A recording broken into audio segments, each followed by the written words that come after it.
Will you lead me to paradise? Ready? I'm ready, let's do it. Hey my loves, I'm Amaya Janae. I'm Keston Lewis. And welcome to the No Matter the Distance podcast where internet expectation meets Realistic expectations. We'll be spilling the tea on what social media thinks a relationship looks like. And share what it actually looks like when you're building a life together. This is love, and let's talk about it. Alright y'all, what's up? Welcome to the No Matter the Distance podcast. In this season, we're going to be talking about how we create our own rules, okay? We will be getting into like what a lot of couples don't feel comfortable talking about and talking about why we choose to do certain things and things like that. We'll be talking about how we're growing together and just trying to build a life together while learning each other. And you can tell the background of the podcast, where the name comes from. All right, so the title of our podcast is No Matter the Distance, okay? And this kind of has two meanings to it. So the first one, it's staying close to your significant other, friends, family, keeping that connection no matter how far you are, so reaching out to them, just making that effort, no matter the distance. And for the second part, it's about overcoming obstacles. So through life, we have to persevere and overcome different things and just always, no matter what, keep moving forward. So that's no matter the distance, kind of hits a double whammy, hits both of those. So love that. Yeah. Let's get right into it. We'll talk about with a relationship, and especially with a long distance relationship, I think it's very important for you all to have full transparency, right? And some people might see full transparency as it can be oversharing, but again, we make our own rules, and for us, oversharing and full transparency works. Yeah. Right? So like with us, there is no boundaries. And some people may think it should be, but how our relationship is, he knows I'm an overthinker. He can overthink. We don't need no room for confusion. So it's like I tell him everything. Every single detail. Yeah. And go ahead. I was gonna say, and again though, how you tell me every single detail, some people on the outside looking in, they're gonna think, oh, you're telling him too much. Yeah. Or they'd be like, why you gotta tell him all that? It's like, I don't have to, I'm choosing to. That's what we do. That's like our norm. Yeah, I think it just eliminates a lot of extra, like I said, overthinking and being fully transparent, just laying out, hey, this is what I'm doing, this is who I'm gonna be with. You answer all the questions from up front, so that's the most important thing. I do want to take a second though to talk to my fellas real quick about, I call them setup questions, okay? And Amaya Janae, she has a lot of setup questions. I want to know if y'all experience this same thing, fellas. So, a setup question, and she doesn't intentionally try to set me up. I want to get that clear, right? It's not intentional. But a setup question is a question she will ask, and no matter how I answer, like truthfully, or if I lie about it, right, it's not going to go very well. It's a setup either way. And I've learned though that full transparency is the best way to go, even with the setup questions. You might as well go ahead, take that hit for a second, tell her the truth. She might be a little upset for about 30 seconds to a minute, whatever, cool. Maybe like 5 seconds. Right, and then you go cool. But in those setup question situations, if you lie about it, and let's say later on it come up that you lied, and it's just like, it makes it so much worse. It's so like, much why worse. did you just say something? Exactly. And that's new information to process. Yep. But I don't think it's a setup question. I'm just nosy. Like, I want to know everything about him. And the moment I ask one of those questions, he get to shaking his head, and I'd be like, what you shaking your head? Like, you need to answer the question. But yeah, I'm glad. Whatever. Yeah. I mean, that's a setup question. Y'all let me know if y'all have ever experienced that before. But again, though, the whole thing about full transparency, even throughout those setup questions and everything, I think that's what builds trust, though. Yeah, for and sure. Building that trust is especially helpful with us being long distance. Yeah, and that also helps us be close. Because when I tell y'all nobody know my man like I know my man, I mean that wholeheartedly. Nobody knows this man like I know this man. So, thank you to the setup questions. For sure. And I think another thing I want to touch on about just that trust and full transparency, oversharing, I feel like that opens up a space for, you know, those tough conversations. A lot of people, a lot of couples are, I think, scared to have those tough conversations because they might not know how their partner is going to react and things like that. But truthfully, from I've seen with us, I think those tough conversations are really helpful to kind of, you kind of go iron everything out. Yeah. We understand what we do like, what we don't like, and then moving forward, we just kind of act accordingly. Exactly. And then lastly, going along with that, holding that space for those tough conversations, you're also able to set boundaries within your relationship. Yeah. Do that as well. Yeah, I agree. I mean, our boundaries are set. That way nobody or outside people looking in can say anything about our relationship because we already got our perimeter. And then that leads me to like social media. A lot of relationships are like casted on social media and they look a little one-sided and people always want to put their 2 cents in it, or, you know, they want to say stuff and it's just like, you don't know him for real. Like, and that's why we set certain boundaries. Like, I understand, he understands. That's why we need full transparency, because social media will have you out here thinking like one way when it's really like, nah, this is how we are, you know? Yep. And I want to start with, I think social media has people thinking they have more options than they actually do. And I feel like that ruins a lot of real relationships because it's like, oh, he mad at me, but black ski mask 923 on Instagram like my story, he must want me, or vice versa. Dudes would look at it like, oh, she want me. Or even in a relationship, if you like another girl picture and she like, oh, her man must want me. No, he like your shoes. Like, girl, he don't want you, you know? But it's just like social media and relationships don't really mix well, especially in today's like society. Yeah. How do you feel about that? Yeah, so I feel what you're saying too. You think people look too deep into the whole liking and double tap. But how we talked about before, Instagram nowadays, it does feel like a dating app. It does. It feels like. But it's really just meant to, like you said, post stuff and be like a social media thing. So I think that's the disconnect. Mm-hmm. Like some people look at it as dating apps, so they see you double tapping, they're thinking, like, oh, they want me, what's up? Exactly. Whole time, like you said, you're double tapping, you keep scrolling. Mm-hmm. So I think it's a disconnect. Yeah, but with certain people, I do think it's circumstantial because, like, if I know he's scrolling, baby, he don't want you. But sometimes some people do have those intentions. Like, you need to know your partner's intentions before you just like, oh, my man can't have Instagram. My man can't have TikTok. My man can't, he can't follow X, Y, Z. Like, I feel like it depends on the person.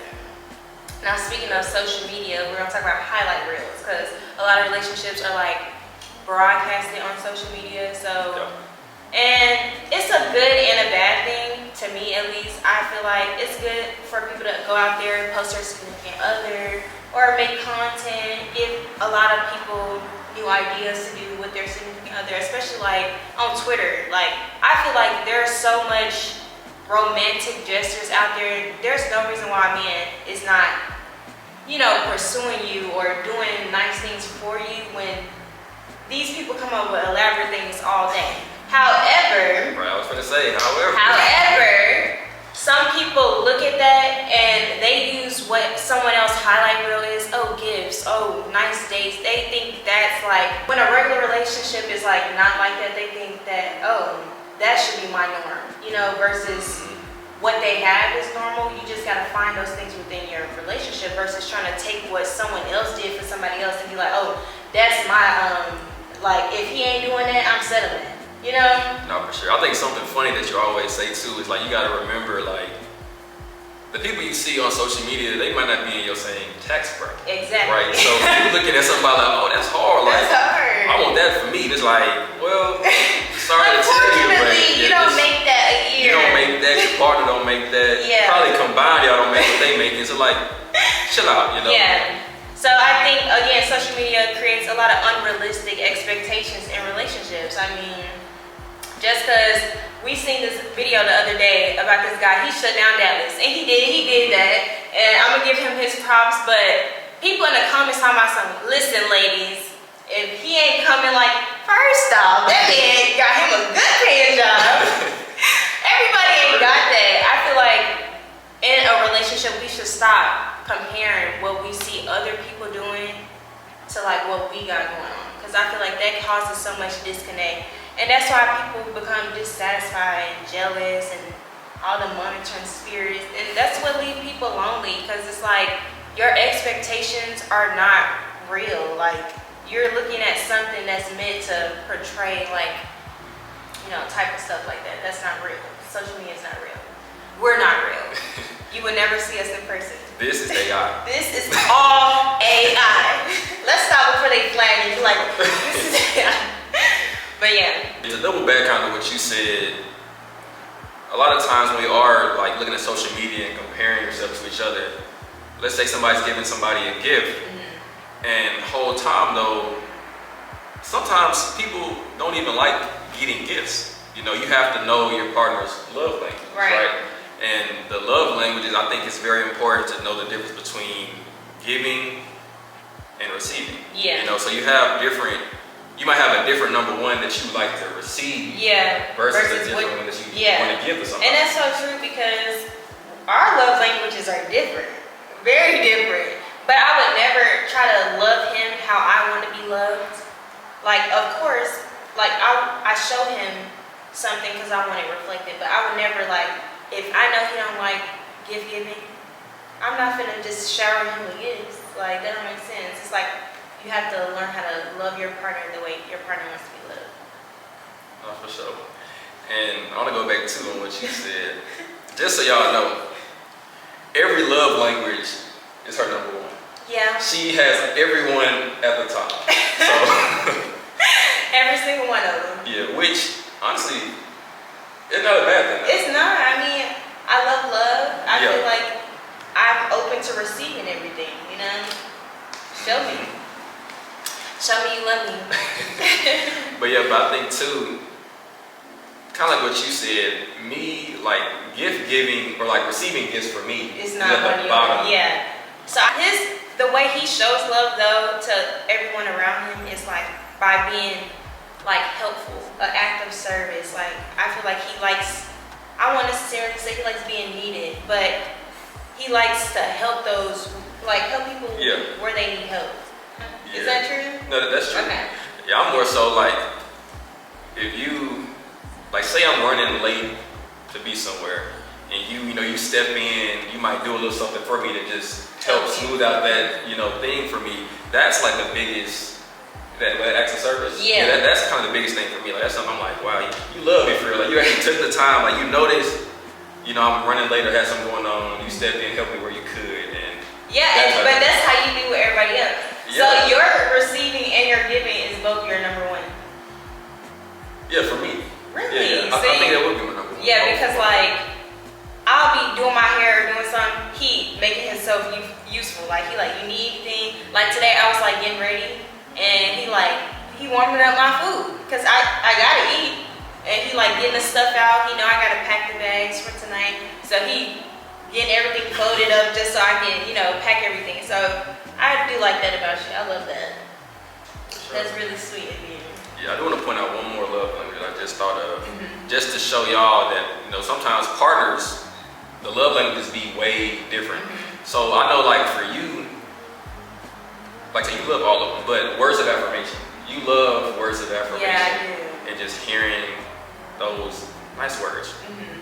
And for me, like I said, gift giving is at the bottom. I think words of affirmation for me is like the second to last. Okay. And it might be bad, I think like this. I much look at it like actions speak louder than words. So that's why I like the acts of service. It's like, you say all this stuff, but I'd rather just you step in and do a little something to show them, okay, cool. That's how I look at it. I can see that. Okay. Yeah. But with that being said, like, how we know that about one another is because when he talks, I make it my priority to listen. Same way when we're having disagreements or if we have different opinions about certain things, my objective is never to try to respond or combat anything he's saying. It's more so like, So I see how he is in certain situations. That allows me to understand him more. I I can't understand him if I can't listen to how he feels about anything. You know what I'm saying? So a big thing in our relationship is listening.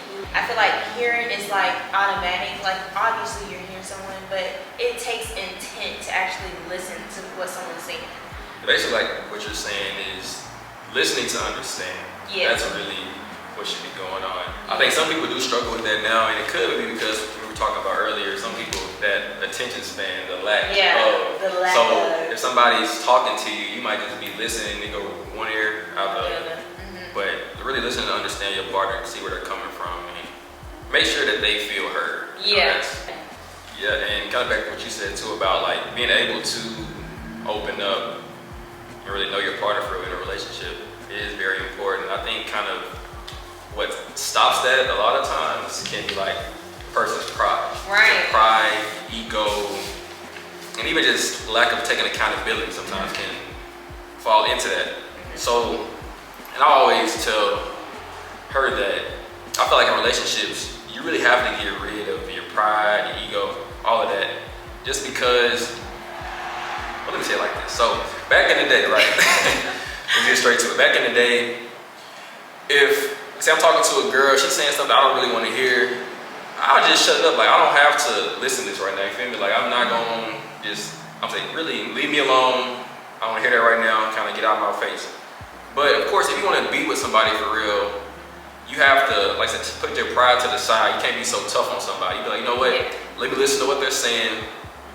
Let me listen to understand, figure out what the actual issue is. We can communicate, talk about that. But it also comes with taking accountability, which some people like as well. Yeah. And I feel like people who have a lack of self-awareness, it's hard for them to take accountability for something. And that's where compromises come in a relationship. How I'm going to work on something if I don't have self-awareness. Like, I'm going to take accountability for something and then not do it. Like, how's that going to work in a relationship? That goes to that pride. Now I got pride. You mentioned something that you didn't like and I know it's bad, but I'm still going to do it because who are you to tell me what to do? You know? We don't play that way. We don't do that. I feel like he says this all the time, like we're a team. Like, compromise means teamwork. Anything that he addressed, it's like, I know he's not getting it just to get on my ass. Like, I know, sorry for my language. I know he's like saying something because he knows I can do better, or he knows that this is a low moment for me. Like, he thinks highly of me, I think highly of him. So if it's something that I don't like or I'm pointing out, it's not because I'm trying to change who he is as a person. I'm just trying to see if, like, is there any other way we can work through this? Because, like, that's something I don't like, or that's something I feel like isn't good for our relationship. So compromising is super important. You compromise, and I think too, just kind of holding each other accountable as well. Because, you know, with compromise, like I said, pride kind of will eliminate that compromise. Yeah. Like, you're kind of like, I'm not doing that because I just don't feel like it. That's the pride in the way. Let that go. And also, like, hold each other accountable and holding yourself accountable as well. So how you said sometimes I talk to you and be like, remember, like, I'm on your team, but I'm holding you accountable for this. So it doesn't seem like I'm getting on you for real, but I'm really just like letting you know, like, hey, let's work on this, you know? Yeah. And I also think that, like, in a relationship, you're going to change. Any person you come across, they're going to have something to do with the development of who you're becoming in the future. So I feel like in a relationship, if you're not evolving, then what are we doing? Like, so when people say, oh, you've changed since you got in a relationship, or you acting different, I sure hope so. That's the whole point. Like, That's all about. That's exactly, like, I didn't change just because, like, I'm with him. It's because I'm growing, and whole time we're just trying to grow together. Like, we're trying to see where we can be in the future. And right now, we're in our 20s. I feel like right now is the perfect time to just grow, build, learn each other, work on stuff. And that brings me to, like, the whole 50-50 conversation. Now, this is about, like, compromising as well. I think social media does have people thinking, like, oh, he better do all this for me. Okay, but what are you gonna do? If he's paying all the bills, you need to be taking care of the house. you need to also be using your money to save it for y'all future. Just because he paying all your bills, you still got to be responsible for something too. So there go the 50-50 for me. Yeah, you really hit on a lot. We had a conversation before, so I kind of feel the same way for you. I think it is important to know that it's not going to always be stuck at that 50-50. Like you said, and just being able to pick up where your partner is lacking sometimes. But that's very important. You got to be able to recognize that. Listening to your partner, if they're having a bad day, you might have to pick up a little bit more. You might be at that 60 and 40. Since we are long distance, we're going to have to compromise a lot of things. And that's small things like, who's coming here for what weekend? Like, we have to... It's a lot of hard work with the relationship that's long distance because we have to meet each other in the middle and we have to meet somewhere. So. No, for sure. And with long distance as a whole, every time I tell somebody I'm in a long distance relationship, they're like, oh my gosh. Like, I know. How do you do that? I'm like, same. Okay. Same. And the thing is though, I always said I would never be in a long distance relationship. I've always said that. Yeah. But then you gave me a chance. I said, ooh. I said, okay. I said, we'll try it out. I was like, I guess I'll respond. After the 20th time, she responded. How long is that? A long time. Yeah. Long time. But yeah, long distance, honestly, it's taught me a lot. And I think ideally where we are right now, like you said, we're in our 20s. I think it's a great time to be long distance, right? Like it's better to do it now versus doing it like down the line once we're more like established. Like 30. Yeah. We both have our own stuff going on right now. Yeah. Still trying to figure out what we want to do with our lives. Yeah. Navigating all of that. And what are you gonna say? I was gonna say I used to be against the long distance relationship thing too because I'm the type where I need to be up in front of you. Like I hated sitting on FaceTime, but with him, I'm gonna sit on FaceTime. Like, I want to be with my man, I want to be under him, but now that I'm like trying to figure out who I am, trying to get to my goals, it's like, he's not a second thought, but it's a good thing that we have this separate time to like grind and like focus on our other things, and then when we see each other, it's just like perfect. It's like the cherry on top, like, it's heaven on earth. Like I get to spend time with him, and I do wish we spent more time with each other. But right now is probably the best time for us to be long distance. Me as well. I used to want to be under like whoever I was talking to or whatever at the time, like all the time. But with you, like I said, I knew I wanted you to be my girlfriend before I even got a chance to hold your hand, give you a hug, anything like that. So being long distance with you and kind of really having to build that foundation of like just communicating, a friendship, building that foundation was real important. And it showed me like you don't have to be up under somebody to really fall in love with them or like really learn who they are as a person. I think a lot of times people can kind of take kind of what you were saying, like you're so used to being up under somebody all the time. Do you really know them for real though? Yeah. You know, we really got the chance to know each other and learn for 3 months. For a long time before we saw each other. even saw each other in person. But yeah, that's what long distance taught me that for sure. Yeah. And it is our anniversary, guys. It's my anniversary. Yes, sir. Yes. And to close off the long distance relationship, one thing that works for us, and honestly it works in every relationship, there's proof in the pudding, is we keep God centered in our relationship. Like at the beginning of this year, we chose to make it a habit for us to do Bible lessons together, Bible plans together. If you have the Bible app, you know the Bible plans. But we always do a plan together. We discuss what it's saying. We go back and forth. You know, we try to make it a staple in our relationship to like depend on God. Getting more in the Word in my relationship. Like, I've learned how to have grace with him. I'm forgiving, and he is the same way. Like, we're gracefully learning each other. And I love that because we put God in the center of our relationship. Oh, for sure. Yeah, I agree. You know, and the thing that we've learned from too, just like the fruits of the Spirit, I think have been very important with our relationship. Like I said, gentle. And also just like forgiveness. You know, I used to struggle with forgiving people, but with you, I've really learned, like, okay, like, knowing that your intentions are never bad with me, you know, so just kind of taking what you say, having grace, and, you know, moving forward with it. Yeah. So. With that being said, this does conclude the No Matter the Distance podcast, and we hope you guys enjoyed this video. Don't forget to like and subscribe, and if you're on Instagram, make sure to follow our Instagram. We'll be dropping videos soon. Everybody in the comments, give us some topics and questions to talk about. And yeah, don't forget to check out our socials. My Instagram is Maya Janae. Mine is Keston Lewis. And this is the No Matter the Distance podcast. We hope to see you in the next episode.